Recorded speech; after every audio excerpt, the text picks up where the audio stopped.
Congress party senior నాయకురాలు Vijayashanti YS షర్మిలకు అండగా నిలిచారు. వైఎస్ జగన్ సోదరి షర్మిలపై సోషల్ మీడియాలో అసత్య ప్రచారంపై విజయశాంతి ఆవేదన వ్యక్తం చేశారు. సమాజంలో మహిళల పరిస్థితి ఇంత దయనీయంగా మారిందో అర్థమవుతుందన్నారు.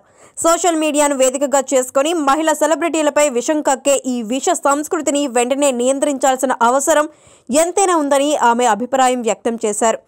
అసలే రాజకీయాల్లో మహిళలను అణగదొక్కుతూ వారిని వేధిస్తూ పురుషాధిక్యత చాటుకునే ఘటనలు రోజురోజుకి పెరిగిపోతున్నాయని విజయశాంతి మండిపడ్డారు. ఇలాంటి తరుణంలో ఈ తరహా ఘటనలు మహిళలను మానసికంగా కుంగదీస్తాయని ఆమె చెప్పారు. ఈ పరిస్థితిని అధిగమించడం కోసం పోలీసులు, ప్రభుత్వం వెంటనే స్పందించి చర్యలు తీసుకునే విధంగా యావత్ మహిళా లోకం సోషల్ మీడియా వేదికగా పోరాటం చేయాలని విజయశాంతి పిలుపునిచ్చారు. ఇది 40 సంవత్సరాల నుంచి సినిమా, రాజకీయాలలో మహిళా సాధికారత కోసం పోరాడిన వ్యక్తిగా తన స్పష్టమైన అభిప్రాయమని ఆమె చెప్పారు. 2 రోజుల క్రితం తనపై సోషల్ మీడియాలో దుష్ప్రచారం చేశారని, అటువంటి వారిపై చర్యలు తీసుకోవాలని వైఎస్ షర్మిల హైదరాబాద్ సిపికి ఫిర్యాదు చేశారు. ఈ నేపథ్యంలో షర్మిలకు విజయశాంతి మద్దతు తెలిపారు. మరిన్ని అప్డేట్స్ కోసం మా కాయ్ టీవీని సబ్స్క్రైబ్ చేసుకోండి. మా వీడియో కనుక మీకు నచ్చినట్లయితే లైక్ చేయండి, షేర్ చేయండి.